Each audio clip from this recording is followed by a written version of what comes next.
Number 1. Samuel Little. Samuel Little was born on June 7, 1940 in Reynolds, Georgia, though he sometimes claimed a different date. His mother was a sex worker, and he grew up mostly with his grandparents in Lorain, Ohio after his family moved there. School records show he dropped out in his teens, already showing signs of trouble. By age 16, he'd been arrested for breaking into a furniture store in Cleveland. That kicked off a lifetime of drifting across states, racking up charges for shoplifting, fraud, assault, and drug possession.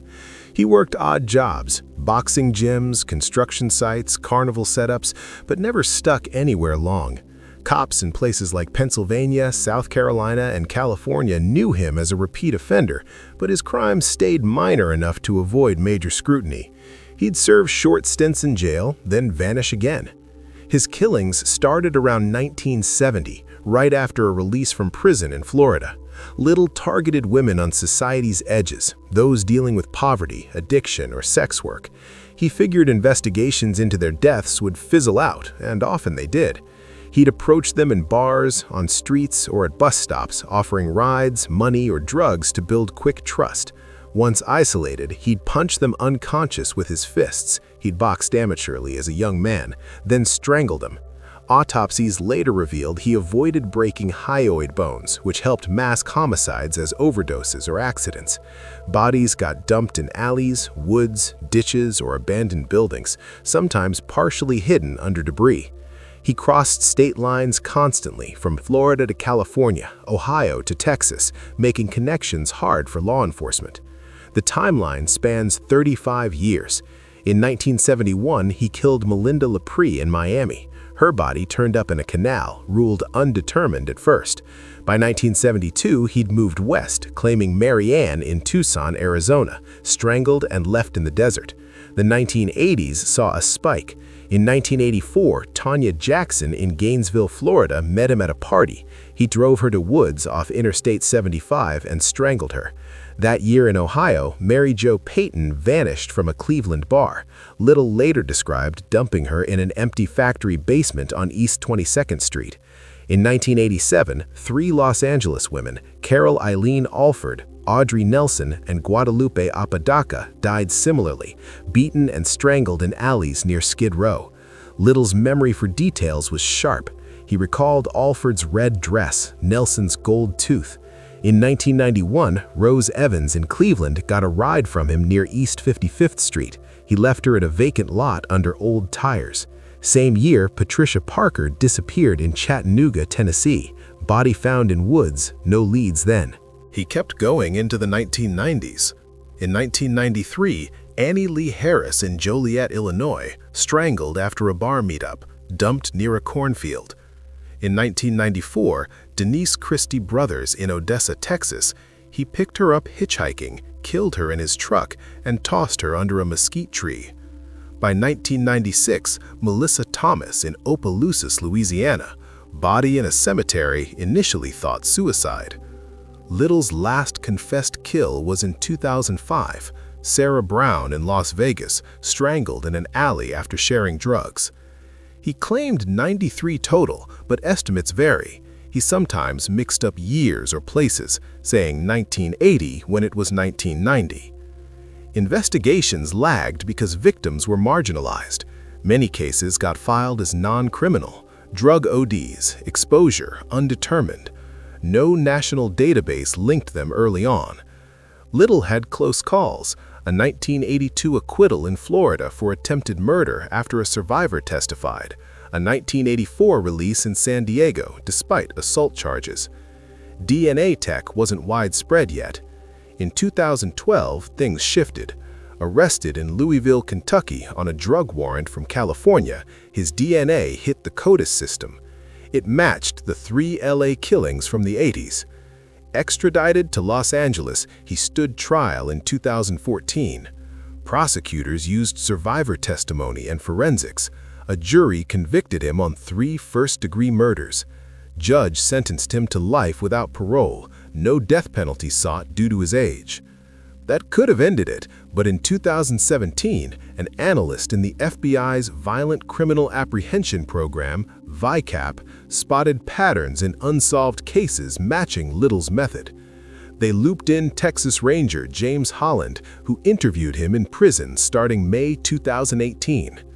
Holland built rapport, letting Little talk freely, even providing art supplies for sketches. Little, facing mortality with health issues like diabetes and heart problems, opened up. Over 700 hours, he detailed 93 murders, drawing 40-plus portraits of unnamed victims. Teams from multiple agencies verified. DNA linked him to 14 more by 2019. Details matched old reports. In Ohio, confessions closed cases like Peyton, Evans, and Roberta Tanderick, 1991, Akron Woods. In Florida, 18 confirmed. Public releases of drawings led to IDs like Martha Cunningham in Knoxville, 1975. Trials followed confessions. In 2018, he pleaded guilty in Texas for brothers, another life sentence. In 2019, Ohio indicted him for 2 murders, but he stayed in California. Remote pleas sufficed. More convictions in Florida and Mississippi. By 2020, over 60 verified, spanning 19 states. The FBI called him America's most prolific serial killer. Little died December 30, 2020, in a Los Angeles County hospital, age 80, from complications of his conditions. No autopsy released. Aftermath: his confessions solved dozens of cold cases, giving families answers after decades. But it exposed systemic failures, how biases against vulnerable victims let him operate unchecked. Agencies improved cross-state sharing via VICAP. Some families sued prisons for not catching him sooner, but no major wins. Documentaries like The Confessions of Samuel Little aired, but he never gained the infamy of Bundy or Dahmer. Investigations continue. As of 2023, about 30 confessions remain unmatched, with sketches still circulating for tips. His story underscores how overlooked lives enabled unchecked evil. Number 2. Anthony Sowell. Anthony Sowell was born on August 19, 1959, in East Cleveland, Ohio, into a family marked by severe dysfunction. Court records and family testimony later revealed a home environment rife with physical and emotional abuse. His mother, Claudia Garrison, disciplined her 7 children harshly, using extension cords, belts, and other objects to beat them, sometimes forcing them to strip naked during punishments. Sowell's father was absent, and the household included extended family, including nieces and nephews who also endured mistreatment. At age 11, Sowell began sexually assaulting his 10-year-old niece, an act that continued for 2 years until she reported it, though no formal charges followed at the time. This early behavior foreshadowed his lifelong pattern of predatory violence against women. Sowell attended Shaw High School but dropped out in his junior year. In 1978, at age 18, he enlisted in the U.S. Marine Corps, seeking structure away from his chaotic upbringing. He trained at Camp Lejeune in North Carolina and served primarily as an electrician with deployments to Japan and other bases. He rose to the rank of corporal, earned marksmanship badges, and received an honorable discharge in January 1985 after 7 years. During his service, he married a fellow Marine, but the relationship ended in divorce amid reports of his heavy drinking and aggressive tendencies. Post-military, Sowell returned to Cleveland, struggling with alcohol abuse and unemployment. He held sporadic jobs, including at a rubber factory, but his life unraveled further. His criminal record escalated in the 1980s. In 1989, he attempted to rape a pregnant woman who was the girlfriend of a friend. She escaped and reported him, leading to charges of kidnapping, rape, and attempted murder. Sowell pleaded guilty to attempted rape in 1990 and received a 15-year sentence at Grafton Correctional Institution. While incarcerated, he participated in sex offender programs, worked in the prison kitchen, and maintained a clean disciplinary record, which contributed to his early release on parole in June 2005. Upon release, he registered as a Tier 3 sex offender, requiring lifelong quarterly check-ins and neighborhood notifications. He moved into a 3-story duplex at 122005 Imperial Avenue in Cleveland's Mount Pleasant neighborhood, owned by his stepmother. Neighbors saw him as unassuming, polite, often collecting scrap metal for cash, attending church occasionally, and working at a local factory until health issues forced him to stop. Sowell's killings began shortly after his release, though the exact start is debated. He later claimed his first victim was in 1986, but no evidence supports that. Verified murders spanned from May 2007 to September 2009, targeting 11 women, all black, most from the surrounding area plagued by poverty, drug addiction, and high crime rates. His method was consistent. He lured vulnerable women to his home with offers of crack cocaine, alcohol, or money. Once inside, he would sexually assault them, then strangle them manually or with ligatures like electrical cords or clothing. He disposed of the bodies haphazardly around the property, in black plastic garbage bags in the attic and crawl spaces, wrapped in sheets in the basement, or buried shallowly in the backyard under dirt and debris. Decomposition odors permeated the neighborhood for over 2 years, but residents attributed it to Ray's Sausage Company next door, which faced repeated complaints and inspections that found no issues. The timeline of identified victims starts with Crystal Dozier, 38, last seen in May 2007. A mother of 7, she struggled with addiction after her son's death. Her body was found in the 3rd-floor living room. Tanya Carmichael, 53, disappeared in November 2008. Her remains were buried in the yard for nearly a year. Michelle Mason, 45, vanished in October 2008. Talacia Fortson, 31, a mother of 3, went missing in June 2009. Nancy Cobbs, 43, disappeared in April 2009. Imelda Hunter, 47, last seen in April 2009. Kim Yvette Smith, 44, vanished in January 2009. Janice Webb, 49, disappeared in June 2009. Diane Turner, 38, went missing in September 2009. LaShonda Long, 25, the youngest, vanished in August 2009. Tishana Culver, 31, disappeared in June 2008. Many victims had histories of drug use or sex work, which police initially used to downplay investigations, assuming they had relapsed or relocated voluntarily. Families reported them missing, but cases languished as low priority. Sowell exploited this bias, later telling police he chose women who wouldn't be missed. Several women survived encounters, providing key later testimony. In 2008, Gladys Wade escaped after Sowell attacked her on the street. She reported it, but police dismissed her as unreliable due to her mental health issues. In December 2008, Vanessa Gay survived a rape and strangulation attempt inside his home. She didn't report immediately out of fear. In September 2009, Latundra Billups, 36, accepted a drink invitation, but Sowell choked her unconscious with a cord and raped her. She escaped when he fell asleep and reported it to police, providing a detailed description. The investigation broke open on October 29, 2009, when officers arrived at Imperial Avenue to arrest Sowell for Billups' assault and another recent rape report. He wasn't home, but they detected a horrific stench. Securing a search warrant, they entered and found 2 decomposed bodies on the 3rd floor, clothed and in advanced decay. Sowell fled but was spotted 2 days later, on October 31, by a citizen who recognized him from media alerts. Police arrested him peacefully at a relative's home. As searches intensified with cadaver dogs and excavators, authorities uncovered more remains: 5 in the house, 4 in the backyard, and 2 in the crawl space.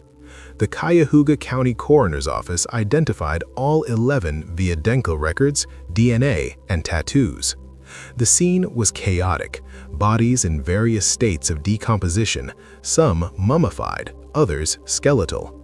The house was condemned, and the city later demolished it.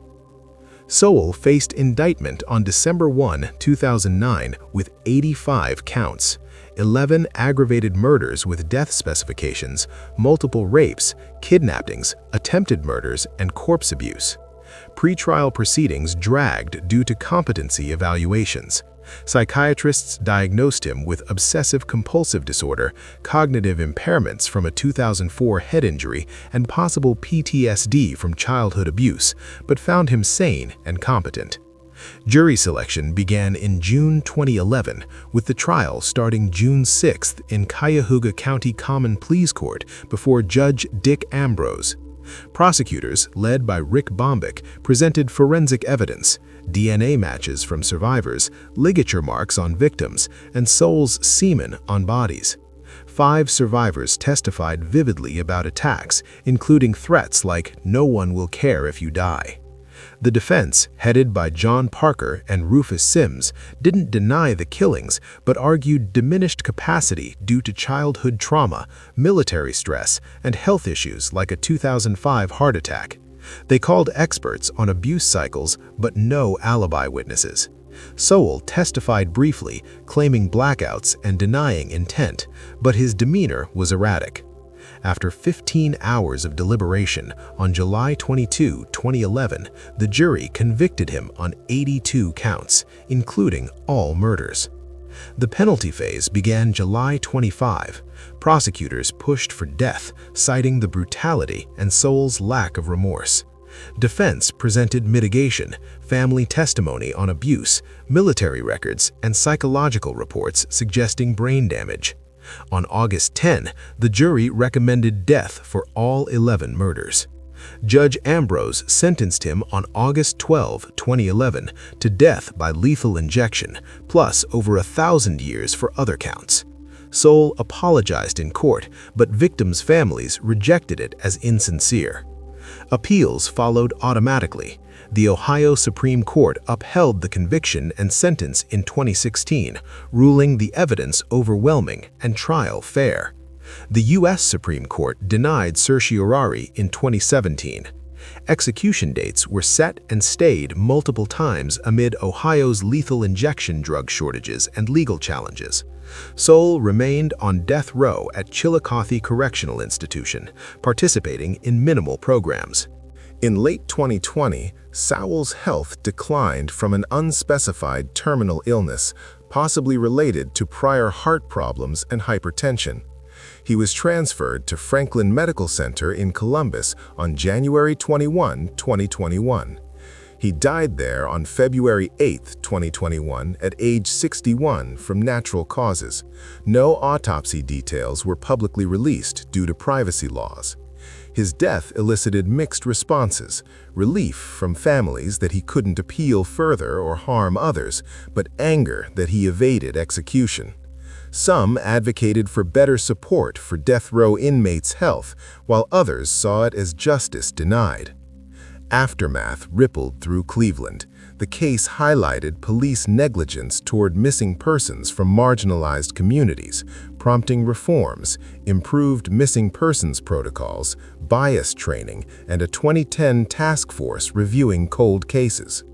In 2011, the Imperial Avenue house was razed, and the site became a vacant lot until 2021, when the Garden of 11 Angels Memorial opened, a landscaped area with plaques, benches, and trees honoring the victims. Funded by donations and city grants, it serves as a remembrance space. Books like Nobody's Women by Steve Miller and documentaries such as The Cleveland Strangler on A&E chronicled the story, emphasizing systemic failures. Survivors like Vanessa Gay became advocates for assault victims. Sowell's crimes, claiming 11 lives over 2 years, exposed how a registered offender hid in plain sight, preying on the overlooked, and forced a reckoning with societal blind spots in Ohio's criminal justice system. Number 3. Sean Michael Great. Sean Michael Great was born on August 8, 1976, in Marion, Ohio, to parents who divorced when he was young. His mother left for Kentucky with a new partner when Great was 11, abandoning him and his brother to live with their father. Family members later described this as a pivotal trauma that fueled lifelong resentment toward women, particularly maternal figures. A half-sister noted his simmering anger and emotional detachment. At River Valley High School, Great was outgoing, played baseball until arm surgery for a benign tumor ended his sports pursuits, and dated frequently. A court psychiatrist in his adulthood diagnosed him with depression and antisocial traits stemming from childhood neglect. Criminal behavior emerged early. At 18, in 1994, he was arrested for choking his girlfriend during an argument, but charges were dropped. After graduating in 1995, he and a 16-year-old accomplice burglarized a home in Marion County, stealing jewelry, cash, and firearms. Convicted of burglary and theft in 1997, he served 8 months at Marion Correctional Institution before parole. Post-release, Great drifted through northern Ohio counties, Marion, Ashland, Richland, holding temporary jobs in construction, landscaping, and factories. He cycled through relationships, often with women facing hardships, and maintained a facade of normalcy while harboring violent impulses. His murders began around 2005 or 2006, targeting women he viewed as disposable, those with addiction issues, unstable lives, or involvement in sex work.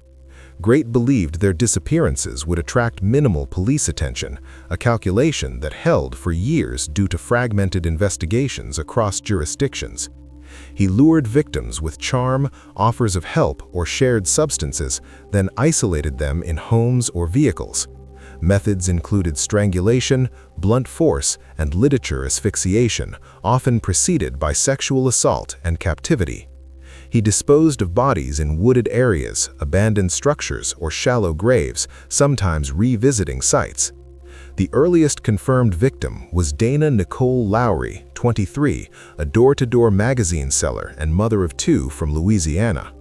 In September 2005, Great met her in Marion, accused her of scamming him, assaulted and strangled her in his basement, then dumped her body in woods near Victory Road.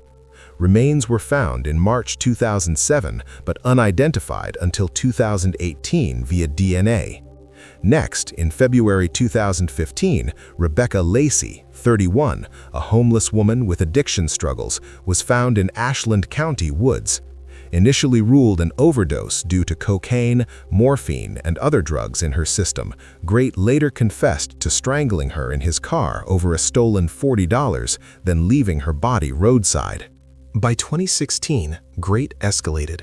He dated Candace Cunningham, 29, intermittently for 5 years. She dealt with substance issues and lived transiently. In June 2016, after an argument, he held her captive in an abandoned house in Madison Township, Richland County, abused her for days, strangled her, and buried her behind the burned-out structure. In August 2016, he targeted Elizabeth Griffith, 29, who had intellectual disabilities and mental health challenges. Last seen August 16 at a Walmart in Ashland, she was held in a vacant house on Covert Court, assaulted, strangled, and hidden in an upstairs closet sealed with duct tape. On September 8, 2016, Stacy K. Stanley, also known as Stacy Hicks, 43, a mother of 5 recovering from addiction, called her son about a flat tire at an Ashland gas station. Great offered assistance, lured her to the Covert Courthouse, assaulted and strangled her, then concealed her body in the basement under debris and a mattress. Around the same time, Great befriended a 37-year-old woman, referred to as Jane Doe, or LS in reports, at the Ashland Salvation Army soup kitchen. They discussed faith and life. She saw him as supportive, but rejected romantic advances. On September 11th, he abducted her at knife point from her apartment, took her to the Covert Courthouse, bound her with zip ties and cords, forced her to ingest pills, sexually assaulted her repeatedly over 3 days, and recorded videos on his phone. Great's capture stemmed from the survivor's escape. On September 13, 2016, while he slept, she freed one hand, grabbed his phone, and whispered a 911 call. "I've been abducted. He's sleeping right next to me." She provided the address amid fear. A noise from dropping his taser woke him briefly, but she feigned sleep. Police arrived within minutes, heard her cries, forced entry, arrested Great peacefully, and rescued her. She was treated for injuries, including bruises, cuts, and dehydration. The investigation unfolded rapidly. At the scene, officers detected decomposition odors. Upstairs, they found Griffith's body in the closet, dead about a month. In the basement, Stanley's remains were under trash, deceased around 5 days.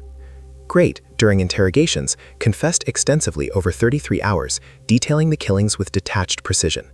He led detectives to Cunningham's grave in Richland County, confessed to Lacey's murder, and later to Lowry's, providing locations that matched unsolved cases. Searches of his properties yielded evidence, restraints, videos, victims' belongings, and a journal with disturbing entries rationalizing his acts as eliminating demons or shells devoid of humanity due to their lifestyles. Great sent letters from jail to media, claiming victims were subhuman and he was a fisher of men, per biblical references, but prosecutors viewed them as manipulative delusions. He faced charges in multiple counties. In Ashland County, a grand jury indicted him September 19, 2016, on 23 counts: 2 aggravated murders, Griffith and Stanley, kidnapping, rape, burglary, tampering with evidence, and more. Competency evaluations found him sane, despite claims of hearing voices. Trial in Ashland County began April 23, 2018, before Judge Ronald P. Forsthoefel. Prosecutors presented survivor testimony, confession tapes, forensic evidence like DNA and autopsy reports showing strangulation, and videos from his phone. The defense argued childhood trauma, possible brain damage from a 2010 head injury, and mental illness diminished his culpability, calling experts on PTSD and abuse. Great pleaded guilty May 2nd to 15 non-murder charges, including rapes and kidnappings. On May 8th, the jury convicted him of the 2 murders and specifications for death eligibility, like course of conduct multiple murders. Penalty phase started May 14. Prosecution emphasized brutality and lack of remorse. Defense highlighted abandonment, depression, and a 1990s suicide attempt. On May 24th, jurors recommended death. Judge Forsthoefel sentenced him June 1, 2018 to death for the murders, plus 90 years to life for other counts, calling his acts depraved. In separate proceedings, September 2018, Richland County, guilty plea to Cunningham's murder, life without parole.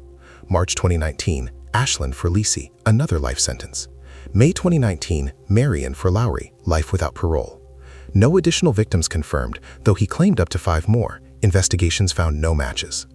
Appeals proceeded. The Ohio Supreme Court upheld convictions and death sentence December 10, 2020 in a 7-0 ruling, rejecting claims of incompetent counsel and suppressed evidence. Federal appeals ongoing.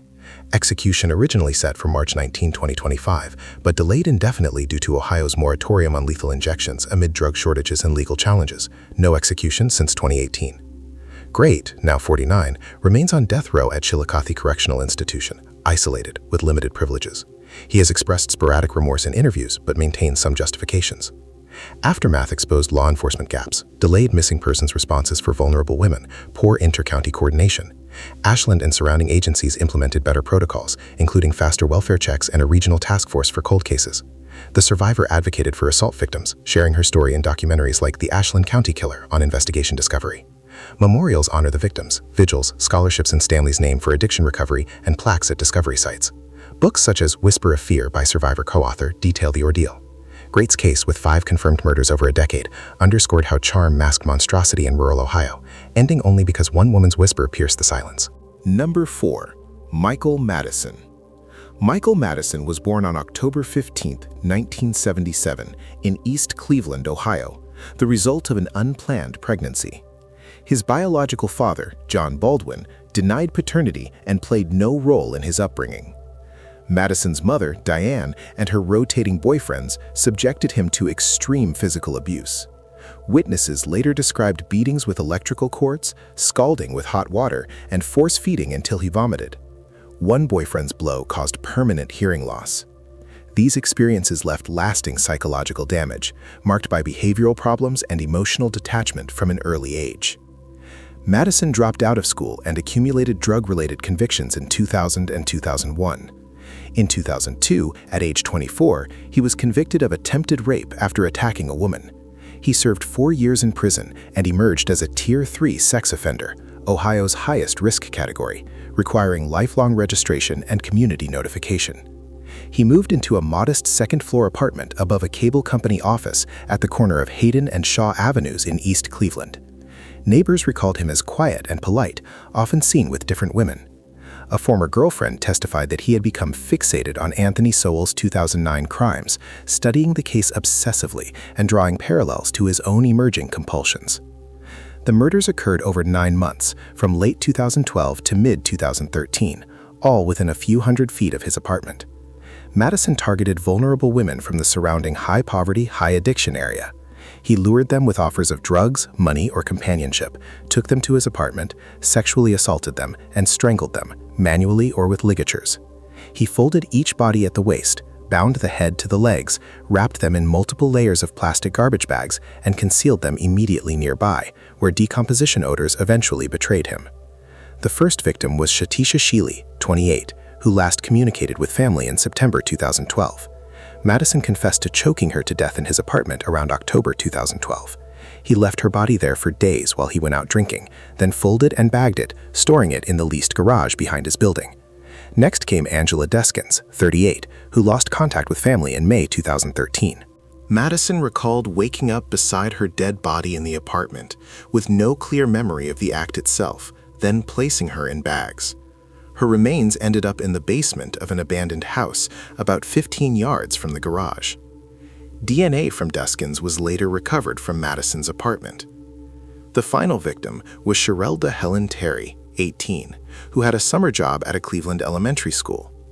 She last texted friends on July 10, 2013, after Madison contacted her and lied about his age, claiming 25 instead of 35, and family status, claiming no children when he had 2. He invited her over, assaulted and strangled her, then moved her body to the garage. By mid-July 2013, the summer heat intensified the stench from the garage. Cable company employees had complained for weeks, blaming possible dead animals. On July 19th, police responded, opened a large garbage bag wedged between Madison's car and the garage wall, and found Terry's decomposing, bound remains. A second bag in a brush pile directly behind the garage contained Sheely's body. A third in the nearby vacant house basement held Deskins.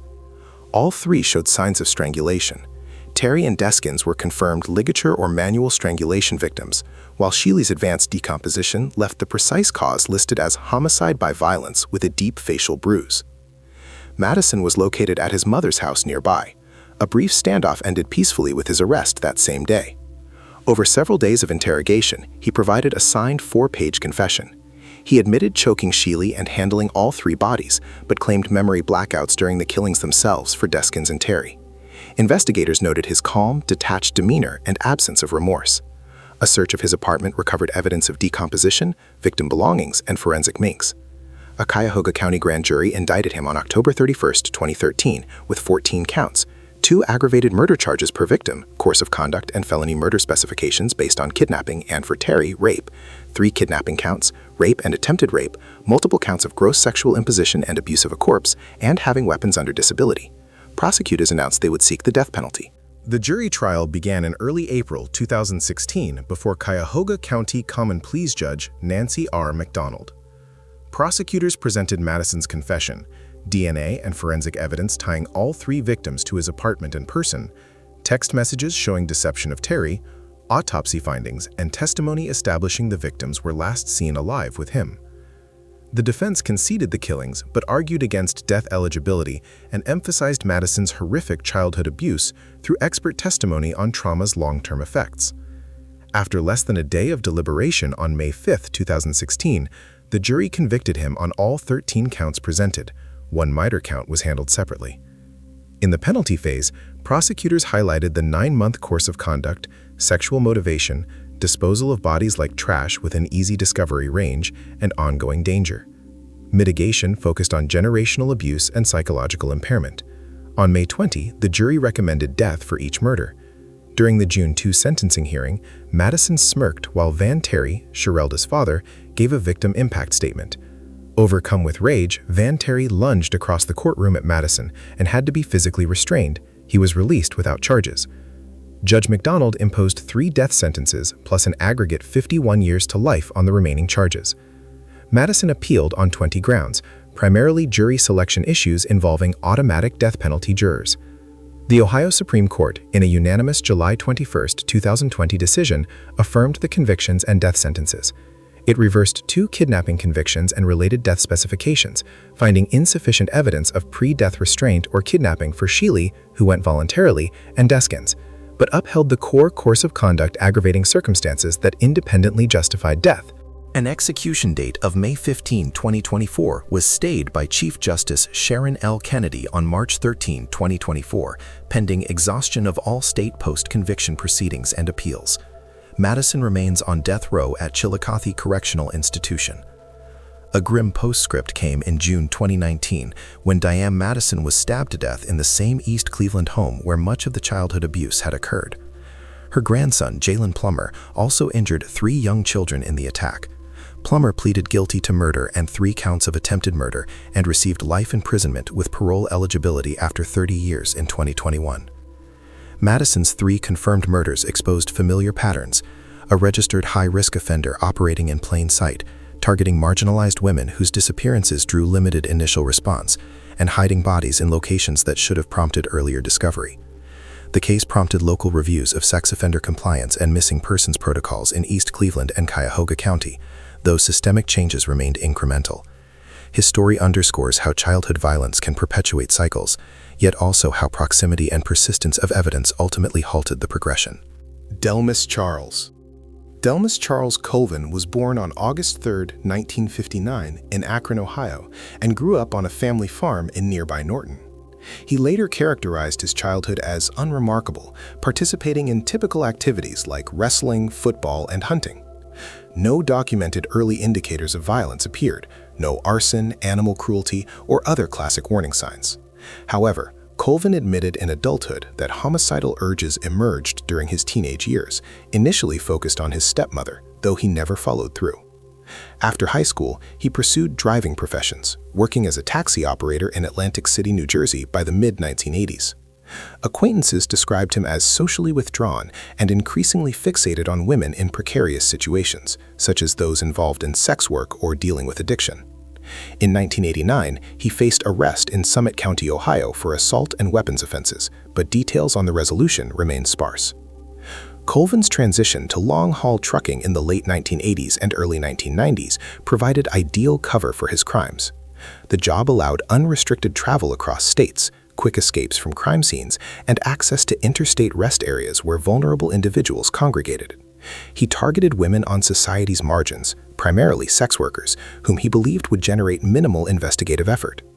His method involved luring them into his cab with offers of rides, money, or drugs, followed by sexual assault, manual strangulation or smothering, and disposal of bodies in remote spots like riverbanks, landfills, or wooded areas.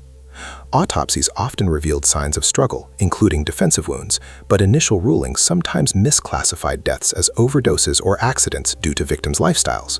The earliest linked killing occurred on September 15, 1987, in Atlantic City. Donna Lee Whitty, 27, a sex worker, was found in a vacant parking lot, initially deemed an overdose victim. Colvin, her cab driver that night, was charged only with hindering apprehension and evidence tampering after admitting to raping and dumping her body. He later confessed she was not his first kill, implying earlier unconfirmed victims. A gap followed until the 2000s, when his activity intensified in Ohio and adjacent areas. In January 2000, Valerie Jones, 38, entered Colvin's truck in Toledo. He strangled her and discarded her remains near a Lake Erie landfill, where they were discovered days later. August 2000 brought Dorothea Wetzel, 40, found strangled on the Maumee River banks in Lucas County. On September 1, 2000, Jacqueline Thomas, 42, was lured from a Toledo truck stop, killed, and left along a rural road in Monroe County, Michigan. In 2002, Lillian Lily Summers, 43, was located deceased inside a parked tractor trailer in Ohio, showing strangulation marks. April 2003, Jackie Simpson, 33, was smothered in a Toledo motel room after meeting Colvin. May 2003, Melissa Weber, 37, met a similar fate, her body dumped roadside. Colvin evaded capture through mobility and victim selection until 2004, when he assaulted a woman who escaped and reported him. Authorities collected his DNA, entering it into CODIS in 2005. It matched scrapings from Weber's fingernails, linked to Simpson's case, and tied him to a 1998 non-fatal assault. A tip from a friend who saw Colvin wrapping a body in a sheet further solidified the case. Arrested in November 2005 at age 46 in Toledo, he faced initial charges for Weber and Simpson's murders. Investigators suspected broader involvement given his trucking routes spanning multiple states. Trial proceedings began in September 2006 in Lucas County Common Pleas Court. Prosecutors offered a plea, full confessions to avoid the death penalty.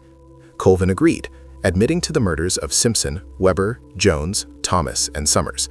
On October 3, 2006, he confessed to Wetzel as a sixth. His accounts included details only the perpetrator would know, such as crime scene specifics and victim clothing. He cited deep-seated misogyny and a compulsion for dominance as drivers. Judge Denise Navarre sentenced him to 2 consecutive life terms without parole for Simpson and Weber, plus additional concurrent life sentences for the others. He was incarcerated at Lebanon Correctional Institution. In 2010, Atlantic County, New Jersey reopened Weddy's case based on Colvin's Ohio convictions. Extradited, he pleaded guilty in April 2011 to her murder, receiving a 30-year concurrent sentence. This brought confirmed victims to 7. In a 2020 podcast interview from prison, Colvin claimed 47 to 52 murders nationwide between 1983 and 2005, describing transporting bodies in his truck and dumping them along interstates. He provided a LaSalle County, Illinois location for one alleged victim. A 2020 search yielded bone fragments, but they proved non-human. He avoided detailing crimes in death penalty states, likely to evade further prosecutions. Authorities have verified only the 7, though FBI analysts note patterns in unsolved cases along his routes suggest a higher toll.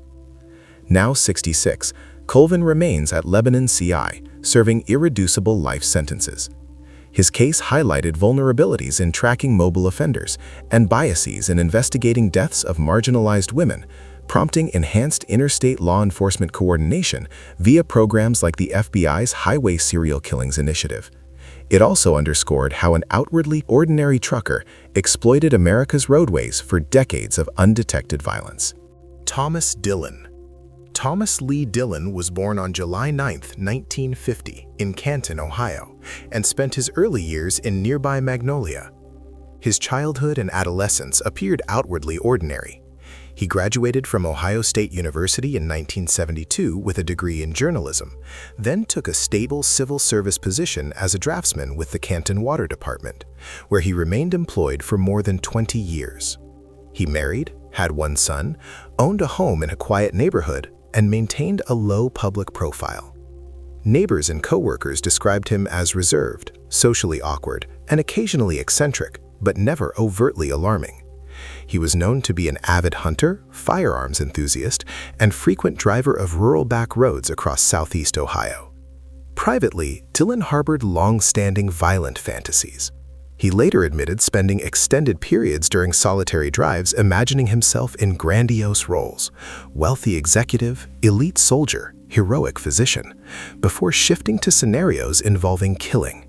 He also confessed to setting numerous small fires in rural areas and to killing large numbers of animals over the years, including pets, livestock, and wildlife, often by shooting them from his vehicle.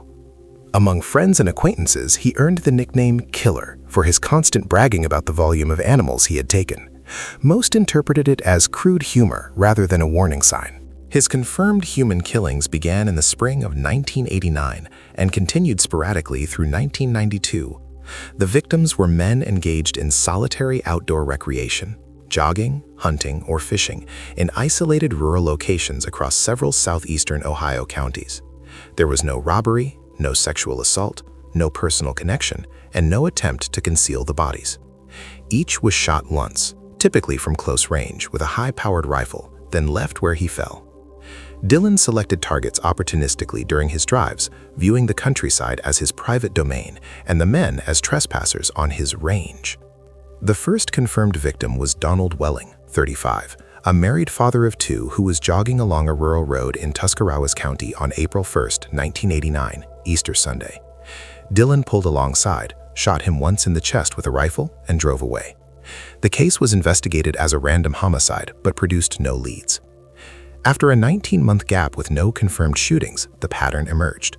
On November 10, 1990, Jamie Paxton, 21, a steel worker and bow hunter, was shot and killed in a field in Belmont County while preparing to hunt. 18 days later, on November 28, Kevin Loring, 30, a hunter visiting from Massachusetts, was shot while deer hunting in Muskingum County. Initially treated as a possible hunting accident, the death was later reclassified. On March 14, 1992, Claude Hawkins, 48, a fisherman, was shot near the Wills Creek Dam in Coshocton County, on federal land, bringing the FBI into the investigation. On April 5, 1992, Gary Bradley, 44, a fisherman, was killed along a rural road in Noble County. By mid-1992, law enforcement from Tuscarawas, Belmont, Muskingum, Coshocton, Noble, and Guernsey counties, along with the Ohio Department of Natural Resources and the FBI, had connected the 5 cases. All victims were male, alone, outdoors in rural areas, killed with a single rifle shot, and showed no signs of struggle or secondary motive. The offender appeared to derive personal gratification from the act itself, pure thrill killing, making behavioral prediction difficult. The lack of shell casings at most scenes, Dillon policed his brass, and the wide geographic spread further complicated the investigation. In August 1992, the Columbus Dispatch published a front-page article linking the killings and including an FBI behavioral profile. A white male, 30 to 50 years old, local to the region, familiar with firearms, socially isolated, possibly with a history of animal cruelty or property destruction, and likely to drive rural roads obsessively. The profile was read by Richard Fry, a longtime acquaintance of Dillon's. Fry recognized several matching traits: Dillon's constant backroad driving, casual shooting at road signs and property, frequent possession of firearms despite legal restrictions, and solitary weekend trips into the woods. Concerned, Fry contacted authorities and provided a detailed account of Dillon's behavior over the years. Investigators placed Dillon under discreet surveillance. They observed him violating probation conditions stemming from a prior 1990 conviction for possessing illegal firearms silencers. He was prohibited from owning or purchasing guns, yet he continued to do so. On November 21, 1992, agents watched him buy a rifle at a Canton gun show, providing probable cause for arrest. 6 days later, on November 27, 1992, they took him into custody without incident. Search warrants executed on his home, vehicle, office at the Canton Water Department, and safe deposit box failed to recover the murder weapon. A public appeal for information about firearms transactions with Dillon produced a witness who had purchased a Swedish Mauser rifle from him. FBI ballistics testing matched that rifle to the fatal shot that killed Gary Bradley and produced a strong linkage to the Claude Hawkins killing. Confronted with the forensic evidence and facing potential capital charges, Dillon agreed to cooperate. On July 12, 1993, in a negotiated plea, he pleaded guilty in common pleas court to 5 counts of aggravated murder with firearm specifications for the deaths of Welling, Paxton, Loring, Hawkins, and Bradley. In exchange, prosecutors removed the death penalty from consideration. He received 5 consecutive sentences of 30 years to life, ensuring he would remain incarcerated for the remainder of his natural life. During debriefings, Dillon displayed flat affect and detachment, describing the victims as people who were in the wrong place at the wrong time. He stated he felt no remorse and had experienced no personal animosity toward any of them. Psychiatric evaluations diagnosed severe personality disorder with narcissistic and schizotypal features, but concluded he was legally sane and fully aware of the wrongfulness of his actions. Dillon hinted at additional killings before 1989, including a possible intra-home shooting years earlier, but provided insufficient detail for verification. He was also examined in connection with several unsolved rural shootings in Ohio and neighboring states during the 1980s, but no further charges resulted. In October 2011, while serving his sentence at Chillicothe Correctional Institution, Dillon became gravely ill and was transferred to the Franklin Medical Center in Columbus. He died there on October 21, 2011, at age 61. No public cause of death was released beyond natural illness. The 5 confirmed murders left lasting scars in small southeastern Ohio communities. Families, particularly Jamie Paxton's mother, who had published open letters pleading for information, received partial closure, but never a complete accounting of Dillon's full history. The case remains one of Ohio's starkest examples of a seemingly ordinary man, steady job, family, home, who secretly treated human beings as targets in a landscape he considered his personal domain. His arrest depended on a rare convergence, a detailed behavioral profile, an observant acquaintance willing to act, and persistent multi-agency cooperation across rural counties. Number 7. Lance Mason. Lance Mason was born on August 26, 1967, in Shaker Heights, Ohio, an affluent Cleveland suburb. He grew up in a comfortable middle-class environment, attended Shaker Heights High School, earned a bachelor's degree from the College of Wooster, and then graduated from the University of Michigan Law School in 1992. His professional path appeared textbook perfect. He started as an assistant county prosecutor in Cuyahoga County in the mid-1990s, then moved into federal politics as an aide to U.S. Representative Stephanie Tubbs Jones. In 2002, he won election to the Ohio House of Representatives, where he rose to Assistant Minority Whip. In 2004, he transitioned to the Ohio Senate. In 2008, Governor Ted Strickland appointed him to fill a vacancy on the Cuyahoga County Court of Common Pleas, where he presided over criminal and civil cases as a judge. In 2005, Mason married Aisha Fraser, a sixth-grade teacher at Woodbury Elementary School in Shaker Heights. Aisha was widely regarded as kind, patient, and exceptionally dedicated to her students. The couple had 2 daughters, and from the outside, presented as a successful, educated Black family in Ohio's most prominent communities. By early 2014, the marriage had become deeply troubled. Aisha moved out of the family home seeking safety. On August 2, 2014, after attending a family funeral, Mason was driving with Aisha and their 2 young daughters in the car. Without warning, he launched a ferocious physical assault. He punched Aisha repeatedly in the face, grabbed her by the hair, and slammed her head into the dashboard and center console multiple times, fracturing bones in her skull and face. He bit her, choked her, and continued the attack even after she managed to escape the vehicle on a residential street. The 2 girls, ages 7 and 9, witnessed the entire episode from the back seat. Aisha was hospitalized with severe facial injuries requiring reconstructive surgery. 2 days later, she filed for divorce and obtained a civil protection order. Mason was arrested and charged with felonious assault, domestic violence, kidnapping, and 2 counts of child endangerment. A search of his home uncovered an alarming stockpile: more than 2,500 rounds of ammunition, multiple rifles, shotguns, handguns, a bulletproof vest, smoke grenades, and a sword. The discovery fueled speculation about his state of mind and potential plans. In 2015, Mason pleaded guilty to attempted felonious assault and domestic violence. Despite the brutality of the attack, the presence of young children, and the weapons cache, he received a 2-year prison sentence. Prominent figures in Cleveland's political and legal circles submitted letters requesting leniency, describing the incident as out of character. He served only 9 months before being released on judicial release. After his release, the city of Cleveland hired Mason in 2017 as Minority Business Development Administrator, a $45,000 a year position. Mayor Frank Jackson publicly defended the appointment, stating Mason was the most qualified applicant. The decision drew sharp criticism from domestic violence advocates and survivors, who viewed it as a betrayal of public trust.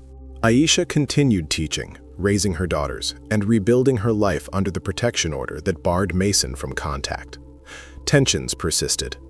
Mason later claimed he became increasingly fixated on perceived threats to his daughters after learning of an incident involving a family member, though no evidence supported any actual danger from Aisha. On November 17, 2018, Aisha drove to Mason's sister's home in Shaker Heights to drop off the girls for a scheduled visit. Mason was waiting in the driveway. He ambushed her as she stepped out of the car and stabbed her repeatedly with a knife. His sister witnessed the attack, called 911, and told the dispatcher, "My brother is killing her," while the children screamed in the background. When Shaker Heights police arrived minutes later, Mason fled in Aisha's vehicle, intentionally crashed into a marked police cruiser, and severely injured Officer Adam Flint, who suffered a broken leg and other injuries. Mason then ran back toward the house. Officers tackled and subdued him in the driveway. Body camera footage captured him covered in blood, with a self-inflicted deep laceration on his own left wrist. Aisha Fraser, 45, was pronounced dead at the scene from multiple stab wounds. The Shaker Heights School District closed buildings for 2 days, provided grief counselors for students and staff, and hosted vigils attended by hundreds. Aisha's colleagues, former students, and community members remembered her as an irreplaceable teacher who made every child feel seen and valued. A Cuyahoga County grand jury indicted Mason on charges including aggravated murder with firearm and repeat violent offender specifications, felonious assault on the officer, violating a protection order, grand theft auto, and several other counts. On August 20, 2019, he pleaded guilty to the entire indictment, stating he wanted to spare his daughters from having to testify. During the September 12, 2019 sentencing hearing, Aisha's family delivered powerful victim impact statements. Her mother called him a monster who had robbed the world of a beautiful soul. Her godmother asked why he should be allowed any hope when Aisha had been given none. Mason spoke briefly, offering an apology and saying he accepted responsibility. The words carried no weight with those present. Judge John P. O'Donnell sentenced him to life in prison with parole eligibility after 35 years on the aggravated murder count, plus a consecutive 5 years for the assault on Officer Flint, for an effective minimum of 40 years. Prosecutors had sought life without parole but accepted the outcome, noting Mason would be 87 before he could even apply for release. The case prompted the introduction of Aisha's Law in the Ohio General Assembly, a package of reforms aimed at strengthening protections in domestic violence cases, improving judicial training on high-risk offenders, and requiring better risk assessments when defendants have prior violent histories.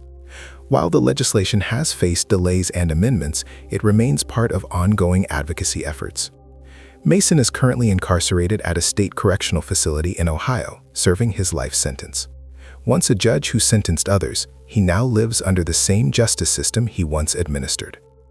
Aisha Frazier's murder remains one of the starkest reminders in recent Ohio history that status, education, political connections, and public praise offer no guarantee of safety when someone harbors the capacity for lethal violence. It also exposed how institutions can underestimate danger when the perpetrator wears a suit, carries a title, and has influential friends willing to vouch for him. This has been the story of Lance Mason, judge, politician, and ultimately a convicted murderer. Thanks for watching.